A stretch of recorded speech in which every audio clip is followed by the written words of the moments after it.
Bismillahirrahmanirrahim. Liyajziyalladhina amanu wa 'amilus shalihat ulaika lahum maghfiratun wa rizqun karim. وَالَّذِينَ سَعَوْا فِي آيَاتِنَا مُعَاجِزِينَ أُولَئِكَ لَهُمْ عَذَابٌ مِّن رِّجْزٍ أَلِيمٌ. صدق الله العظيم. يجزي الذين آمنوا وعملوا الصالحات. Kedatangan hari kiamat supaya Tuhan membalas orang-orang yang beriman dan beramal saleh. Ulaika lahum maghfiratun wa rizqun karim. Mereka itu akan beroleh keampunan dan limpah kurnia yang mulia.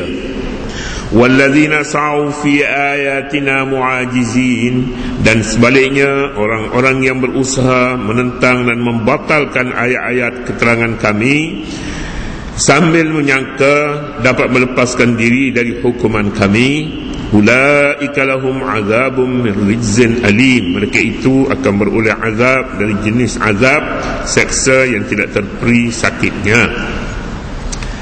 Ayat sebelum ini menyatakan tentang kiamat, sama ada kiamat itu besar ataupun kiamat kecil, dan tanda-tandanya telah pun ada di hadapan kita. Tanda kecilnya dan tanda besarnya barangkali sebahagiannya pun sudah nyata. Artinya apapun keadaannya kita semakin hampir dengan kiamat. Kalaupun tidak kiamat besar, tapi kiamat kecil sudah pasti. Kiamat kecil artinya mati. Bercakap tentang hari kiamat, manusia terbahagi kepada dua. Ada manusia yang beriman dan ada manusia yang tidak beriman kepadanya. Yang beriman dinyatakan di sini mereka akan balas dengan pengampunan dan rezeki yang limpah kurnia yang mulia. Mereka yang tidak beriman dan membatalkan keterangan ayat-ayat kami dinyatakan pula mereka itu akan beroleh azab dari jenis azab seksa yang tidak terperi sakitnya. Manusia yang beriman kepada kiamat ialah manusia yang bertakwa kepadanya, menjauhi larangannya, mengamalkan perintah dan suruhan Allah. Demikianlah pula sebaliknya, orang yang tidak bertakwa, tidak bertakwa dan tidak pula menjauhi larangannya dan tidak mengamalkan suruhannya, mereka ini disebutnya orang kafir. Orang kafir juga disediakan balasan bagi mereka azab dari seksa yang tidak terperi sakitnya. Pembahagian manusia kepada yang beramal saleh dan yang tidak beramal saleh pada alam rohani, pada alam kerohanian. Amal manusia terbahagi kepada dua, yang baik dan yang buruk. Yang baik dan yang buruk. Alam rohani samalah juga dengan alam jasad. Alam jasad. Alam jasad ini kita lihat manusia ada yang amalnya saleh maka dia sehat kedudukannya, yang amalnya tidak saleh maka dia tak sehat, pemakanannya salah, tidak seimbang, dia makan segala perkara yang dilarang makan pun dia makan, maka dia tidak sehat. Jadi kalau kita bahagi manusia yang hidup ini kepada dua, ada yang sehat dan ada yang tidak sehat, maka alam rohani, roh kita juga ada yang sehat dan ada yang tidak sehat. Yang tidak sehat akan dibalas dengan neraka, yang sehat akan dibalas dengan syurga. Yang sehat itu namanya orang yang beriman dan beramal saleh. Jika penyakit pada alam kasab ini, alam dunia ini, manusia ada yang sehat dan ada yang tidak sehat. Ada yang tidak sehat. Dia yang tidak sehat ini kita kata orang sakit lah. Orang sakit, berbagai-bagai sakit, macam-macam penyakit. Tapi semuanya itu walaupun berbeza, satu saja iaitu dia tidak sehat. Tak sehat ni kadang-kadangnya dia kurang upaya, kadang-kadangnya anggota dia tidak berfungsi dengan baik, tangannya, kakinya semua tidak berfungsi dengan baik, maka dia tidak sehat. tidak sihat. Paling tidak sihat sekali ialah manusia yang diancam dengan maut. Ancam dengan maut, penyakitnya dijangka, dia tidak dapat bertahan lebih lama lagi, dia akan hilang, akan tamat riwayat hidupnya di dunia ini. Ada yang penyakit yang boleh bertahan lama, tahan, boleh hidup katanya, tapi nak buat kerja lebih tak boleh. Ada juga yang begitu. Kita lupakah bahawa alam rohani kita juga terbahagi kepada dua. Ada manusia yang sehat rohaninya, iaitu orang yang beriman dan beramal saleh, orang yang bertakwa kepada Allah, orang yang menjauhi larangan Allah dan mengamalkan suruhannya. Ini orang sehat rohaninya. Sebaliknya pula ada yang satu lagi, kerohaniannya tak sehat. Dan tak sehat ini pun berbagai-bagai keadaan. Paling buruk sekali penyakit rohani ialah syirik namanya. Syirik ini tidak menyukai apa yang diperintah oleh Allah Subhanahu wa taala kepadanya. Tidak beriman. Kalau dalam rukun iman ini dia ada 6 perkara, dia menolak salah satu daripadanya, maka sudah cukup untuk kita katakan dia mempunyai penyakit yang paling buruk sekali di alam rohani, iaitu penyakit syirik. Kemudiannya kalau kita bahagikan kepada penyakit-penyakit yang menyerang jasad dan tubuh badan kita ni kepada pelbagai-bagai, demikian juga dosa yang dilakukan oleh manusia juga berbagai-bagai. Ada kerohanian kita, roh kita yang mengidap penyakit, kita katanya penyakit kurang upaya. Ada iman, tapi imannya tak cukup sebenarnya untuk membawanya ke syurga. Tak cukup sebab kurang upaya. Syirik, ada syirik besar dan ada syirik kecil. Syirik besar ini tiada ubat lagi baginya kecuali bertaubat kepada Allah. Inna Allah la yaghfiru an yushraka bihi wa yaghfiru ma duna dzalika liman yasha. Allah Subhanahu wa taala sesungguhnya tidak mengampun dosa manusia yang syirik kepadanya, tetapi yang lain-lainnya diampun oleh Allah Subhanahu wa taala jika Allah kehendaki. Yang syirik ini perlulah bertaubat kepada Allah. Jika tidak bertaubat, maka akan hapus sebenarnya, tiada lagi peluang untuk hidup. Ulaika lahum azabun min rijzin alim, yang disebutnya di dalam ayat tadi. Mereka akan beroleh azab dari jenis azab seksa yang tidak terperi sakitnya. Sayangnya manusia ini, apabila penyakit menyerang tubuh badannya, menyerang hayatnya, menyerang hidupnya, mengancam keselamatannya, ini manusia susah hati. Susah hati bila dia menyedari dia ada penyakit. Tapi kalau dia tak ada penyakit, ada penyakit dia tak tahu, tak apa. Tak apa, dia kata tak apa. Tak apa. Tetapi tak ada orang begitu. Bila dia tahu bahawanya usianya tidak panjang lagi dalam dunia ini, dia akan gadai semua sekali apa yang boleh digadai olehnya demi kepentingan hayatnya. Begitu. Bagaimana dengan hidup rohani? Bagaimana dengan kehidupan roh kita? Adakah kita sanggup berbuat apa saja demi keselamatannya? Manusia tidak selalunya. Manusia dia diabai untuk hidup rohnya. Sedangkan kepentingan roh ini, kepentingan lebih penting daripada hidup jasad. Hidup roh kita berpanjangan sampai akhirat. Sampai akhirat dan tidak ada akhir baginya. Khalidina fiha, mereka kekal di dalamnya, dalam syurga. Tetapi jika roh ini terjamin hidupnya, juga akan hidup dalam kesaksaan yang berpanjangan. Ini yang dah dicakap dalam 2 ayat ini. Di sini sebenarnya pada hakikatnya asas tamadun. Kita akan sampai kepada tamadun Nabi Daud, tamadun Sabak, dan tamadun-tamadun yang panjang usianya, dan tamadun yang membunuh manusia. Bukan hanya tamadun saja, tapi manusia juga akan dibunuh oleh penyakit-penyakit yang kita sebutnya di sini. Oleh penyakit di sini iaitu penyakit kerohanian, penyakit roh. 2 ayat ini sangat ringkas berbicara, tetapi keseluruhan hidup manusia dinyatakan dalam 2 ayat ini, sama ada baik atau buruk. Liyajziyal ladzina amanu wa 'amilus salihati, kedatangan hari kiamat supaya Tuhan membalas orang-orang yang beriman dan beramal saleh. Artinya kiamat, selepas kiamat akan dibalas. Sebelum kiamat bukan tempat untuk membalas.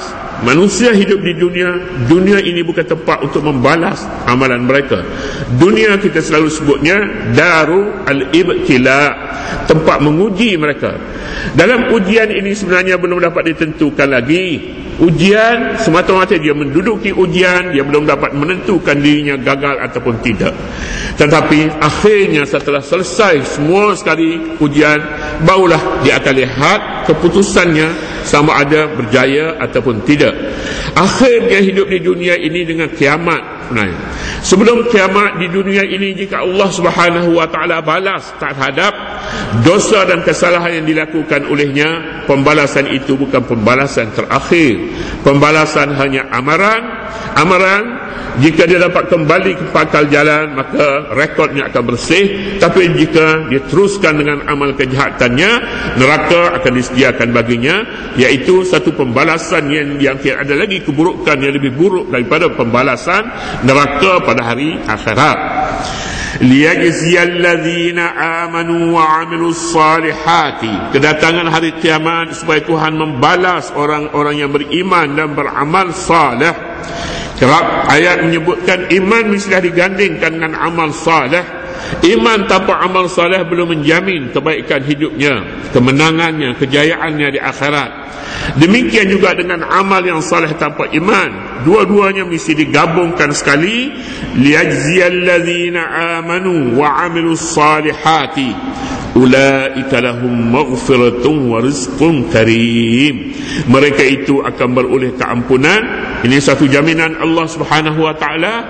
Jaminan ini pastinya benar, sebab Allah Subhanahu wa ta'ala Maha Pengampun. Maha Pengampun tidak mempunyai erti jika dia memilih-milih dosa saja diampun, dosa-dosa setengahnya tak ampun. Itu bukan Maha Pengampun.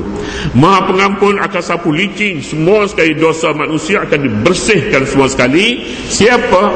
Orang yang beriman dan beramal saleh. Adakah syaratnya mestinya bertaubat? Iman dan amal saleh itu sendiri kadang-kadangnya menunjukkan dia bertaubat. Tapi dia sembahyang taubat tidak, istighfar tidak, sikapnya telah berubah kepada iman dan amal saleh, juga namanya taubat. Taubat. Seorang yang diam duduk tetapi kita nampak air matanya meleleh kerana insaf pada suatu kesalahan dilakukan olehnya, inilah namanya taubat nasuha, taubat yang bersih. Liyajziyal ladzina amanu wa 'amilus salihati ulaika lahum maghfirah wa rizqun karim, dan limpah kurnia yang mulia.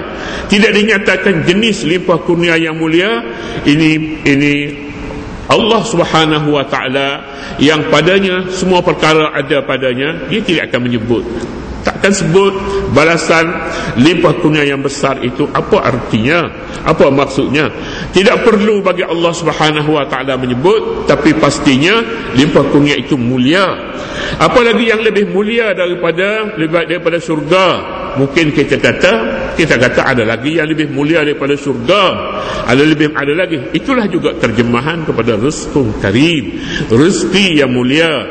Antara perkara yang dinyatakan oleh para ulama lebih mulia sekali ialah ridwanullah, keredaan Allah Subhanahu wa ta'ala. Wa ridwanun minallahi akbar, keredaan Allah Subhanahu wa ta'ala lebih besar lagi, lebih besar daripada syurga. Duduklah di mana-mana pun tak penting, tapi pentingnya dia telah mencapai suatu tahap keredaan Allah Subhanahu wa ta'ala. Ada pula yang menyebutkan yang paling tinggi sekali bukannya ridwanullah, tetapi ru'yatullah, dapat melihat wajah Allah Subhanahu wa ta'ala di akhirat. Ini tidak diragui lagi. Pada hari akhirat, manusia yang mempunyai iman dan amal saleh, yang mempunyai bekalan cukup untuk pergi ke akhirat, dia akan diberi satu nikmat yang paling besar sekali, paling lazat sekali, iaitu ru'yatullah, dapat melihat Allah dengan mata kepala.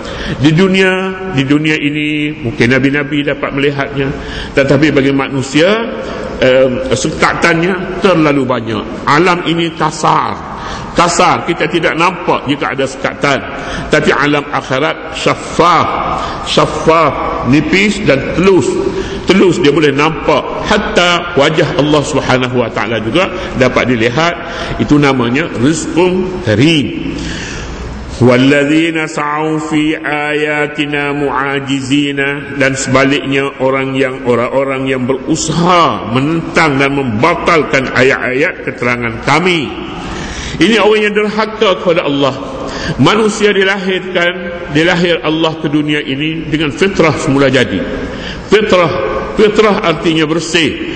Dosa ibu bapaknya kalaupun ada, dia tidak tanggung sama sekali. Dari mana pun dia datang, dengan cara mana pun dia datang ke dunia ini, dia tetap fitrah bersih semula jadi. Ini juga keadilan Allah Subhanahu wa taala.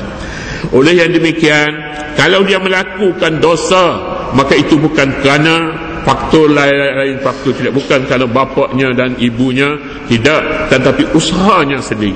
Dia sendiri yang berusaha untuk melakukan dosa. Walladzina sa'u, dan orang-orang yang berusaha. Dia tidak kata juga orang-orang yang dilahirkan dalam suasana yang buruk dan keji, daripada ibu bapa yang tidak bertanggungjawab, mereka akan dibalas dengan azab neraka. Tidak begitu. Tetapi sebaliknya dikatakan orang-orang yang berusaha menentang dan membatalkan ayat-ayat keterangan kami. Ayat-ayat keterangan Allah Subhanahu wa taala ialah ayat-ayat yang menunjukkan kebesaran Allah baik di langit dan di bumi. Setiap hari kita menyaksikan, sama ada di sini, sama ada pada tempat yang dekat ataupun tempat yang jauh, kita dapat menyaksikan kebesaran Allah Subhanahu wa taala. Pada alam mana sekalipun kita lihat, nescaya alam itu menyatakan kebesaran Allah. Alam hayawan kita lihat, alam bintang-bintang, alam bukit bukau, malah alam manusia dan dirinya sendiri menyatakan Allah Subhanahu wa taala Maha Agung dan Maha Besar. Inilah dia ilmu tauhid yang cukup mudah bagi kita untuk membersihkan akidah. Lihat saja apa dia perkara itu tidak terjadi dengan sendirinya tanpa Allah Subhanahu wa taala yang menciptakannya. Tidak akan berlaku, baik sehelai daun yang ditiup angin, yang kering umpamanya, dia juga menyatakan kebesaran Allah Subhanahu wa taala. Tiada siapa yang boleh mengaku mereka yang menciptakan sebatang pokok. Tidak, mereka hanya menanam. Allah Subhanahu wa taala yang memelihara dan menjaga pokok yang kita tanam itu.